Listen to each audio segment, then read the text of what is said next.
ప్రముఖ నిర్మాత దిల్ రాజు ఇంటిపై నేడు ఐటీ సోదాలు జరిపిన ఘటన ఇండస్ట్రీలో హాట్ టాపిక్ గా మారింది. దిల్ రాజు కూతురు హన్షితా రెడ్డి ఇంట్లో ఉదయం 5 గంటల నుండి ఈ సోదాలు ప్రారంభించారు. ఇక ఆ తర్వాత దిల్ రాజు ఇంటితో పాటు ఆయన ఆఫీస్ కి చెందిన 55 ప్రదేశాల్లో ఒకేసారి ఐటీ అధికారులు సోదాలు చేశారు. ఈ సంక్రాంతికి ఆయన నిర్మించిన గేమ్ చేంజర్, సంక్రాంతికి వస్తున్నాం వంటి చిత్రాలు విడుదలయ్యాయి. వీటితో పాటు బాలయ్య బాబు డాక్ మహారాజా చిత్రానికి కూడా ఆయన నైజాం ప్రాంతంలో డిస్ట్రిబ్యూటర్ గా వ్యవహరించారు. ఇక డాకు మహారాజ్, సంక్రాంతికి వస్తున్నాం చిత్రాలు సూపర్ హిట్ గా నిలబడగా గేమ్ చేంజర్ చిత్రం పెద్ద ఫ్లాప్ అయింది. కానీ ఈ 3 సినిమాలకు పోస్టర్స్ ద్వారా 100 కోట్లు వచ్చినట్లు తెలిపారు.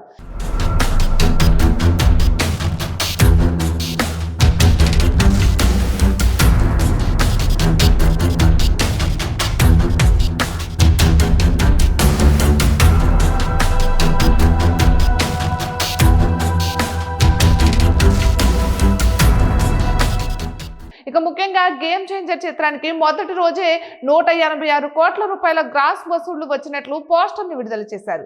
ఇక ఈ పోస్టర్ దేశవ్యాప్తంగా సంచలనంగా మారింది. ప్రతి ఒక్కరూ దీనిపై చర్చించుకున్నారు. అంతేకాకుండా సంక్రాంతికి వస్తున్నాం చిత్రానికి కేవలం 6 రోజుల్లోనే 200 కోట్ల రూపాయల గ్రాస్ వసూళ్లు వచ్చినట్లు పోస్టర్స్ ని విడుదల చేశారు.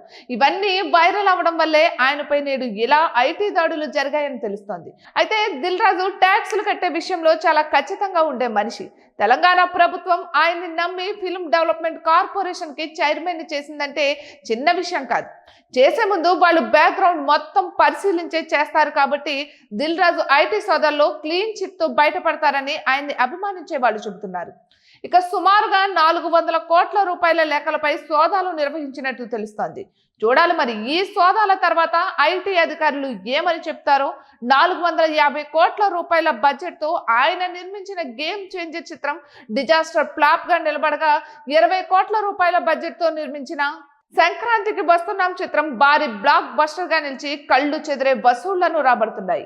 అంతేకాకుండా నైజాం, ఉత్తరాంధ్ర వంటి ప్రాంతాల్లో దిల్ రాజు, బాలయ్య డాకు మహారాజు చిత్రానికి డిస్ట్రిబ్యూటర్ గా వ్యవహరించారు. ఇక ఈ సినిమాకి భారీ లాభాలైతే రావడం లేదు, కానీ పర్వాలేదు అనే రేంజ్ లోనే వస్తున్నాయి. మొత్తం మీద నైజాం బాక్స్ ఆఫీస్ మొత్తం ఈ సంక్రాంతిని దిల్ రాజు కబ్జా చేసేశారు.